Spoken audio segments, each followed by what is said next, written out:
So for those that don't know, you're an engineer, but you do a bunch of other stuff too. Yes. I have been privileged to be a part of your mix and mastering classes, which, by the way, I would highly recommend. And we'll have all the information and everything, on the screen and in the bio section. But you also teach kids. Yes. And you manage artists too. Yes. So tell us a little bit more about that and how you got started.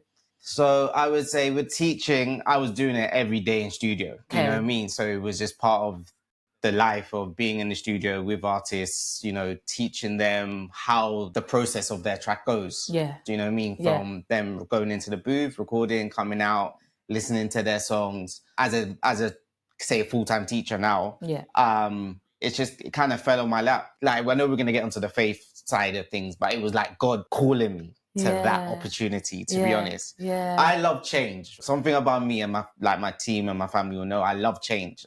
I love just doing things, being spontaneous per se. Yeah. Teaching teenagers is a loving experience, but it's challenging at the same time. Yeah. You know what I mean? So you grew up in London your whole life. Share a little bit about your household experience. What was the spiritual impact growing up?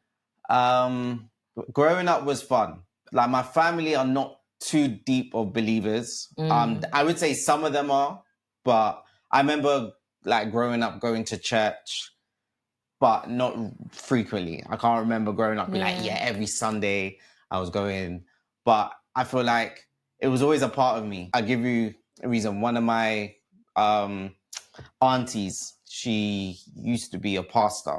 I think she still is. She would always ask me, "Oh, nephew, have you read the Bible? Have you prayed today?" And I hated to lie when I was younger, but I used to be like, "Yeah, auntie, I prayed." But it wasn't a thing. Like, I wasn't always pulled towards it. It was just like to appease her or appease other. You get me? So, but when she used to come over, she used to pray for the whole family. I remember being in that home she would come to, and then she would pray for the family, and it was such a fulfilling experience. Just the first time I ever knew about speaking in tongues. She used to tell me like it's just another language, language you speak, and I was like, okay. It didn't sound like English. It didn't sound like any language I've ever heard before. Yeah. So obviously, growing up now, I understand what it is, and I'm a person that is always growing. What type of faith would you say that you have right now?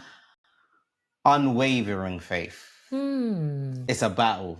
I would say it's a battle, because if anyone's watching on here that is a Christ follower of Christ, yes, a follower of Christ, there's a battle. There's two spirits that's always fighting for you, basically, and fighting for you to go that way or that way. Yeah. Do you know what I mean? So it's like, I would say every day is a battle, but I look at myself and I know who I am now. Yeah. Do you know what I mean? I know that following Christ is definitely like a battle that's worth me fighting. Yeah, battle. I'm into that. One day you could be super spiritual. Yeah. And another day it's like, I don't want to read the Bible today, or I don't want to pray today. It's like, it becomes a chore.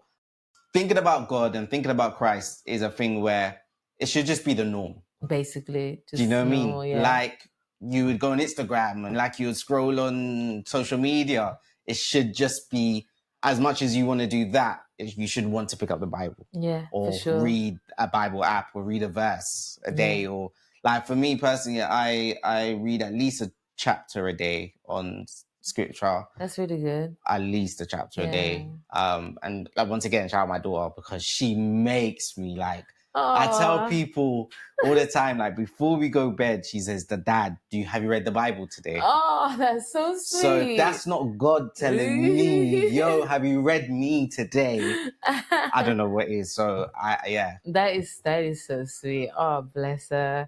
In the industry that you're in, what has been the biggest eye opener since becoming a believer? Not everything is that deep.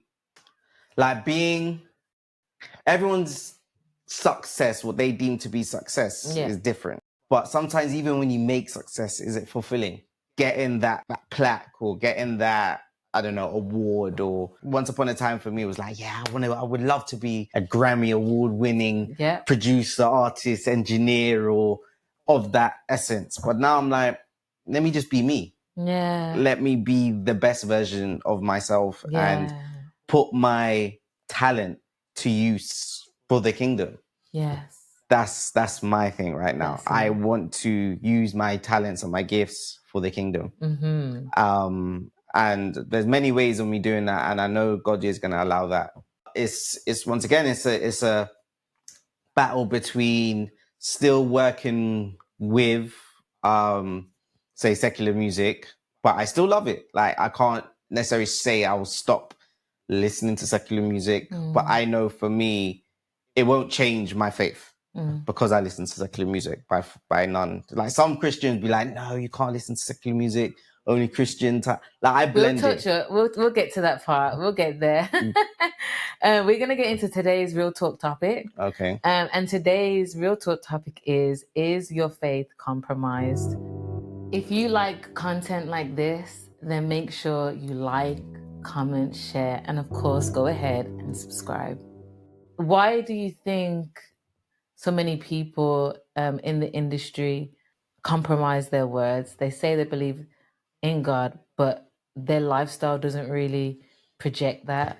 And you see a lot of that in the entertainment industry. What's your thoughts about that? As soon as you sign that dotted paper, it's like, whether you're signed to a label or you're like, it doesn't tell you that you can't be a Christ believer, but they kind of control what you can or can't say to a degree. Because when you're not necessarily signed to a label, but once you agree upon terms like, I'm going to make this type of music, right? Yeah. And if you then decide, no, I want to make a Christian album, Christian R&B album, you're an R&B artist, and you say, I want to make a Christian R&B album, but you've come into the game as a straight R&B artist, 9 times out of 10, they won't accept it. They will drop you. They will be like, no, we don't want that. We don't want that album. Your record label, whoever you're signed to, even it could be just like a distribution deal or publishing. Yeah. They may not accept it because you haven't walked through their door as that artist. So in terms of compromise, like for yourself, right? Yeah.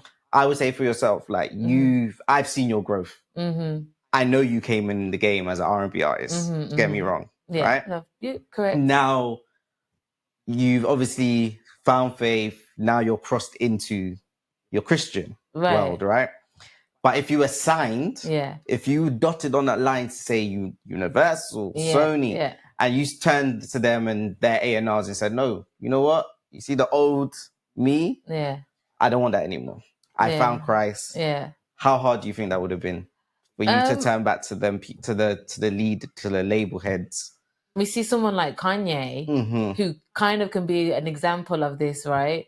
I think he became super successful, but he wasn't able to go all the way because I believe he didn't have the right counsel around him. He didn't have the right type of, leadership and example. He's kind of been like one of the first to really do it in such a big drastic way. Yeah. A big way. And 100. so I think, it all boils down to who's surrounding you as well. And if you've got the confidence to do it on your own, like, you have to end up separating yourself from the industry and doing it yourself. Right. Yeah. And not a lot of people are willing to do that. Yeah. Like, to literally separate yourself. None of their marketing budget, none of their video shoot budget, none of that. Yeah. And do it all yourself. Right. Because being an independent artist is thousands of pounds. Yeah. Do you know what I mean? Like, to bring out a single record could cost you £1,000, £2,000, £5,000. Right. Like,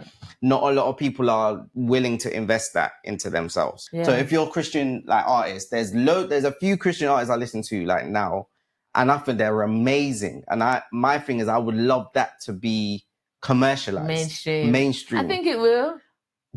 But you have to think of it. Secular music, there's such a huge investment in it. Yes. Like millions of pounds into secular music on a day-to-day basis. Yeah. Not even half of that is in, or quarter of that is in Christian music.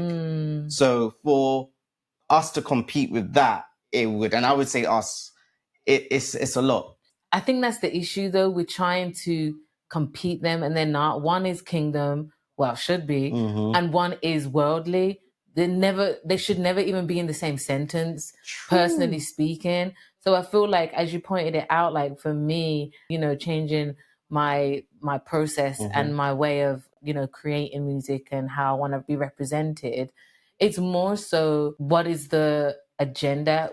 What is the goal here? What's the mission? For me, I don't identify as a Christian artist just because I feel like I don't want to be, it's still being put in a box, personally speaking. It's just like still calling me just an R&B artist or still calling me just a rap artist. Like, you're still being put in a box. And if that is what you've been called to do, then run with it. I think that's great. I just don't think that's what I've been called to do. So I'm not going to call myself that. Although I make music that is faith-based, that's just because it's a part of my life. That's what's, my lifestyle. And so it's a part of my art. And so there's a bunch of other stuff that I still intend to write about on a still resonating it in a kingdom way, because I understand the spirit that's influencing that. And so I still don't make it secular or affiliate it being secular. And like you had mentioned that, you still listen to secular music and stuff like that. My question is, do people fully understand the spirit that is operating when they're listening to those, music records? I know you say that's never going to change your faith, and I think that's powerful, and I want to believe that, but there's still a spirit that's getting into your, subconscious, your subconscious, and now you're every day training yourself to ignore that, where in reality, you don't need to do that. You could just be without it, period. So that's where I stand on it. Because I would say I'm still at the beginning of my faith journey. It's that taking that time, like to separate. And because I've been in the creative world for so long, my whole brand, I would say, I'm changing slowly but surely. To where even me personally, I can only just listen to like to be honest, like 90% of my listening music is Christian, like not Christian music, but uplifting music. Do you know what I mean? Really, I would say that. Because I feel like a lot of Christian artists are compromised too. Put it this way, I think it's in the Bible, he says in Proverbs, no one should go for gold. Like, there's a music scripture in there, like, you shouldn't put shouldn't put gold and silver over the word, basically. Like, I'm paraphrasing. And people see that music and making money from music is like compromising for gold and silver, right? I say that to say it shouldn't be. It should just be, like you said, an art form. Like, God could use you as a vessel to create this art. Some people wholeheartedly do that, and then some artists do it, but they do compromise. And I see that. Anytime I would listen to like secular music, I just would feel like I have to wash. I'm not gonna bit of guilt. I feel like I have to wash. A bit of guilt. It's like, but everybody, like you said, everybody is different, and I guess we sometimes need to listen to it for just market research. Well, I know you do, not necessarily me, because I genuinely believe I'm out of that rat race. I'll be honest with you. But yeah, I feel like I need to wash, and it's just really, really interesting. It's like for me, like, you can step out your house and hear secular music. Oh yeah, for sure. Do you know what I mean? For sure. So sometimes you have no control. Right. So as much as you don't want to, and I've kind of stopped going out, like parties and stuff like that, but it's still around. Like, I still live with family. Like, do you get me? So they're still playing. Like, I still work in the world. So working in my college that I work in is still around me. So but at the same time, I'm like, I get to control how much I listen to it. Rather than the world showing me like...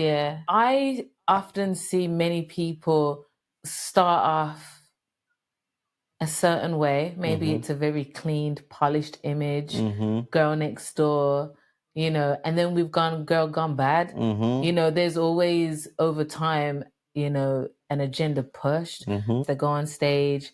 Thank God for this reward. A lot of times I'll be like, I'd love to know what God they're speaking about. But it's like for many people, they are Christian until it actually gets biblical. Why do you think there is always a turnaround in successful artists' careers and you see them one way and then they kind of, you know, are dancing down a pole to hell? Oh, like everyone wants success, right? And they will do anything for that success. Like spiritually, people in the world, in the entertainment, are lost spiritually. They have no spiritual compass. Like if I said heaven is over there, they'll probably go that way.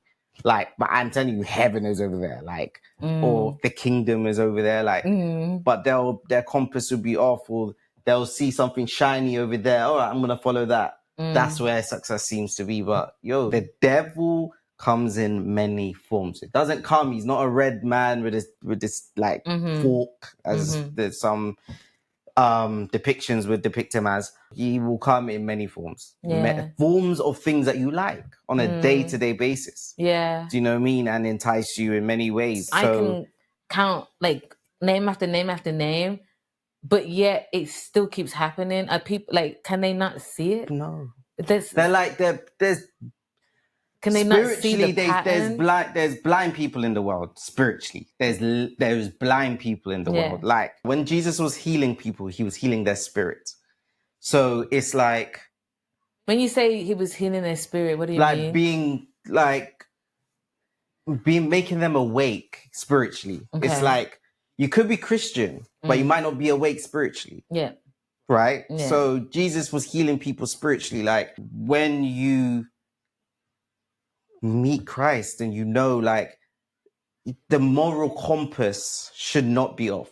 The moral compass that moral compass should just be like the temptations in the world, the success, the money, the fame should not be your main focus. It should just be, what is God telling me today? What is God showing me today?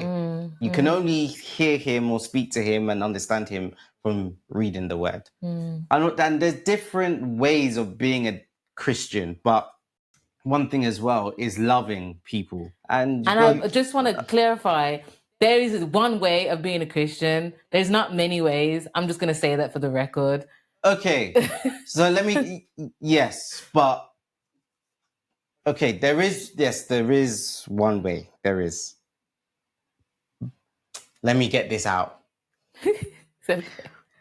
There is one way to be a Christian, but people will always like, okay, there's that way, but let me move it there. Let me move that. Denominations. Let me move that sounds pole. Like what you're saying. Let me move that pole over there. Are you in a denomination church? I wouldn't say I am. Like, I'm not a Methodist or I'm not a non-denomination. Yeah. Okay. So when I have True to My Life Bible Mentor, and then we actually just find out how many denominations there are in the world. There's like thousands, like 6,000, 7,000 across. Too much. Do you know what I mean? So everyone thinks within those denominations, they're a Christian. God does not really give a damn about, you know, he doesn't care about none of these names.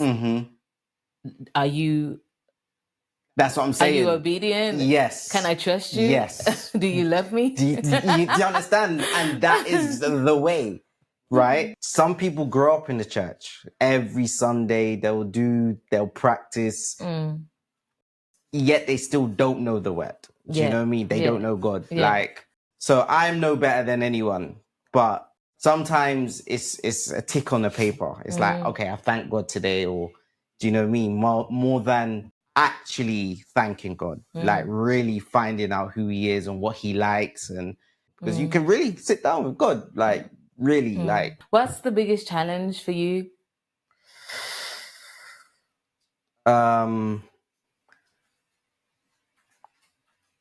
like, okay, I read a scripture, and I know this top of my head. 1,000 years, so listen, 1,000 years in God's eyes is a day to him. 2 Peter 3:8. Right? So when I've got that, right? It's like the average person, this is what I have to, this the challenge, right? So the average person in the world lives to about 75, 80, right? And I calculated this. So in God's eyes, we live 1 minute and 80 seconds. No, 1 minute and 8 seconds. Let me make that 1 minute and 8 seconds in God's eyes. If we reach 75 to 80. So I'm like, I need to really figure out how I'm spending my time. Do you get it? Yeah. Like, literally, like, figuring out how I'm spending my, and why I'm doing these things in life now, and really, putting God first. And my career is my career, and I love my career. Like being within music, wholeheartedly, I love, and that, as well as family. Obviously, the daughter growing up, and I'm like, how the challenge is, what is priority, right? Because in God's eyes, all he wants us to do is have his faith and abundance and things like that. But then there is the worldly aspect, your kids, your family, your career, and your ambitions. And so the challenge for me is like, how can I do all of those things but still have God at the center? Well, you put God in the center of those things. Yes, but say like career-wise, right? We spoke about this. Yeah. Putting God first within a music career wholeheartedly can be done. And God will lead you through his path. And, I'm still on that path. I know he's definitely leading me on a good path. Yeah. Within my music career. Same with family. Yeah. Same with my friends. Yeah. So I'm still on that yellow brick road. Let's call it that. What helped me personally was, how does this advance the kingdom? And I think once you set your mind on that, then it doesn't become so like, oh my gosh, No, oh my gosh, 100, you know what I'm 100. saying? So if anything that you're doing, even like your relationships, your family, if it's not in some way, shape, or form giving glory to God, then it's going to be challenging, because then who is it giving glory to? Yourself? The devil? You know what I'm saying? 100. And so, like, I think once you start thinking like that, then things will be a lot more. And laying down things to God, giving God your anxiety, giving God the worries. Casting your cares and burdens onto him. Yeah, for sure. Yeah, that helps a lot. Last question. What advice would you give your 7-year-old self? I know this is going to be my 7-year-old self, yeah? Yeah. I know it's going to sound cliche, but don't give up. Yeah. I know that sounds cliche, but it's really important. Yeah, just don't give up. You're going to become, the challenges are always ahead. And this is why I love like artist development, especially with the younger generation, because you can show them what is going to come, the obstacles that are going to come, especially within the music industry. Stay prayed up, stay connected to God from early. Because from earlier, I wish I found God earlier, to be honest. But it's at the right time. Like God's timing and our timings, two different timings, right? And I really wanted to allude to that.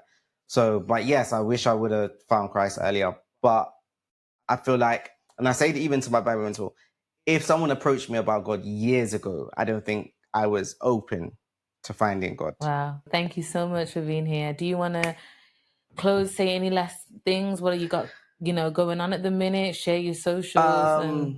Yeah, so I have decided that obviously I haven't been in the creative space for a long time in terms of like bringing out like music, but I've decided recently I'm going to bring out a project shortly. You're going to be singing? Or? Nah, just behind the board. Okay. Like behind the board. So I'll be like executive producing the project. Okay. So yeah. Nice.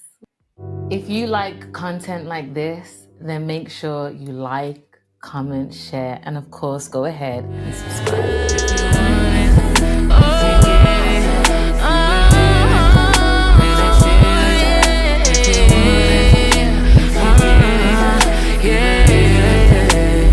Thank you so much for coming today. Thank you.